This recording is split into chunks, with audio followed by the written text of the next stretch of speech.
नमस्कार, स्वागत है आप सभी का सी न्यूज भारत में। मैं हूं आपके साथ ज्योति श्रीवास्तव। नवरात्रि भारत का एक पावन त्योहार है जो देवी माता के 9 रूपों की पूजा के लिए मनाया जाता है। ये त्योहार विशेष रूप से चैत्र और आश्वयुज माह में बड़े ही धूमधाम से मनाया जाता है। नवरात्रि के 9 दिनों में भक्त देवी दुर्गा के विभिन्न रूपों जैसे शैलपुत्री, ब्रह्मचारिणी, चंद्रघंटा, कुष्मांडा, स्कंद माता, कात्यायनी, कालरात्रि, महागौरी और सिद्धिदात्री की पूजा करते हैं। ये त्योहार न केवल धार्मिक बल्कि सांस्कृतिक दृष्टि से भी महत्वपूर्ण है, जिसमें लोग उपवास, भक्ति, डांडिया रास और गरबा जैसे उत्सवों का आनंद लेते हैं। ऐसे में इस बार मां को आप कैसे खुश कर सकते हैं, इसकी पूरी जानकारी सी न्यूज भारत पर आचार्य पंडित आदित्य नारायण अवस्थी ने दी है। देखिए अलीगढ़ से हमारे ब्यूरो चीफ संजीव शर्मा की नवरात्रि पर यह विशेष रिपोर्ट। पंडित आदित्य नारायण अवस्थी जी से जानना चाहेंगे कि चैत्र नवरात्रि शुरू होने जा रहे हैं, क्या तारीख से शुरू होंगे, किस तरह से माता का पूजा अर्चना करना चाहिए जिससे कि माता का आशीर्वाद किस तरह से भक्तों को प्राप्त हो सके, तो जानना चाहेंगे आचार्य जी से। सभी सनातन धर्म प्रेमियों को नव संवत्सर हिंदू नववर्ष की मंगल शुभकामनाएं। सनातन धर्म और सनातन प्रेमियों का नव वर्ष प्रारंभ हो गया है। चैत्र नवरात्रि से हिंदू नववर्ष प्रारंभ होता है, जिसको हम कहते हैं नव संवत्सर प्रारंभ हो रहा है। इस बार नव संवत्सर 30 मार्च 2025 से नव संवत्सर प्रारंभ होगा। चैत्र नवरात्रि प्रारंभ होगी।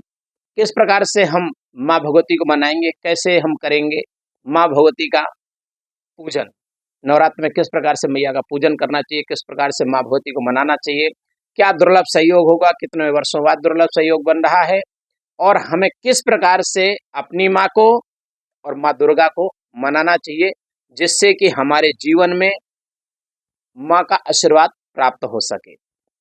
हम सबसे पहले बताएंगे आपको दुर्लभ सहयोग और नवरात्रि किस तारीख से प्रारंभ हो रही है, नव संवत्सर कब से प्रारंभ हो रहा है। नव संवत्सर 30 मार्च 2025 से प्रारंभ हो रहा है।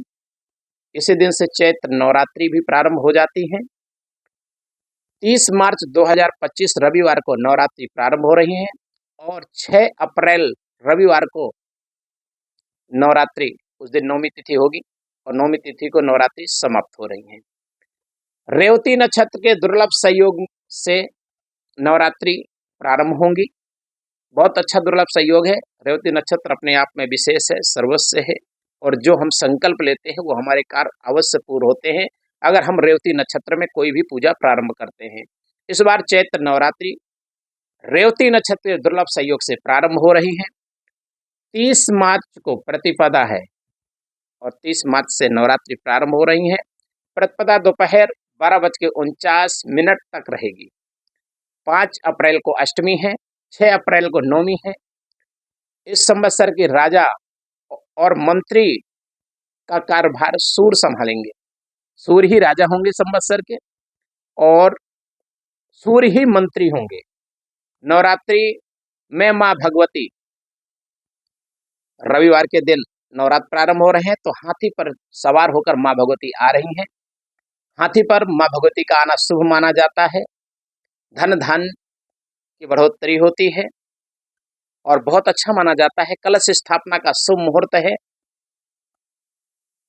30 मार्च रविवार को कलश स्थापना का शुभ मुहूर्त प्रातः 6:14 से प्रारंभ हो जाएगा।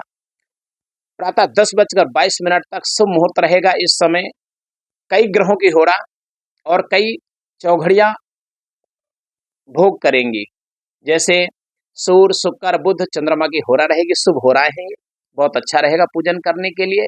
इसी समय चर की, लाभ की, अमृत की चौघड़ियां भी भोग करेंगी। और हम दोपहर, वैसे तो हमने शुभ मुहूर्त बताया है कि जो शुभ मुहूर्त कलश स्थापना का शुभ मुहूर्त है प्रातः 6:14 से लेकर 10:22 तक, लेकिन अगर इस समय हम नहीं कर सकते हैं तो कई ऐसे शुभ घड़ियां, जैसे हमने बताया चर है, लाभ है, अमृत है, दोपहर के 12:25 तक ये चौघड़ियां रहेंगी। इन चौघड़ियों में भी हम माँ भगवती की कलश स्थापना कर सकते हैं, जिससे हमारे लिए बहुत अच्छा रहेगा और माँ भगवती सहज रिझ जाएंगी। जिस तरीके से इन्होंने बताया कि पूजा अर्चना किस तरीके से करनी चाहिए, वहीं हम एक बात करेंगे कि माता की पूजा में क्या सामग्री महत्वपूर्ण रखती है और किस तरीके से किस सामग्री का भोग लगे जो माता भक्तों को आशीर्वाद दे।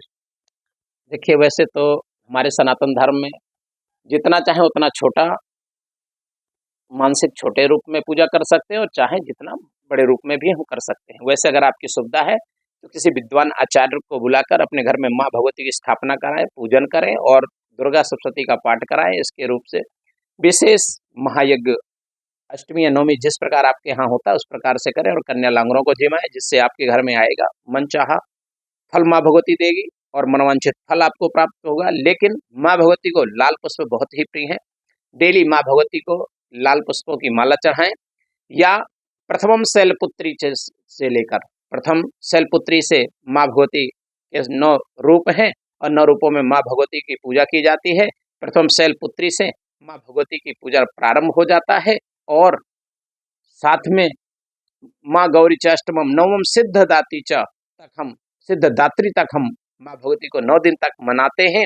और माँ भगवती को लाल पुष्पों की माला बहुत ही प्रिय है और अपने मन से माँ भगवती को डेली पूजन करिए, परिवार के साथ मिलकर कीजिए, जिसमें परिवार में सोमनस्य होना चाहिए। एक साथ परिवार में मिलकर माँ भगवती को मनाइए। अगर आपके माँ घर की माँ प्रसन्न है तो माँ भगवती सहज ही प्रसन्न हो जाएगी। जिस तरीके से देखा जा रहा है आपके कि चैत्र नवरात्रियों में 8 नवरात्र पड़ रहे हैं जबकि कि 9 होते हैं, तो क्या कहेंगे इस बारे में? क्या देखिए, इस बार एक नवरात्रि कम है, द्वितीया और तृतीया दोनों सोमवार को पड़ रही हैं। तो वैसे तो नवरात्रि का कम होना ज़्यादा अच्छा तो नहीं रहता है, लेकिन तिथियों के अनुसार हम 9 दिन की पूजा करते हैं। तो बहुत से लोग तो हैं कि वैसे 9 दिन की ही हमें पूजा करना चाहिए, नियम तो यही कहता है। लेकिन एक नवरात्रि इस बार कम है तो कोई बात नहीं, 8 दिनों में माँ भगवती को बड़े श्रद्धा और बड़े भाव से मनाएं।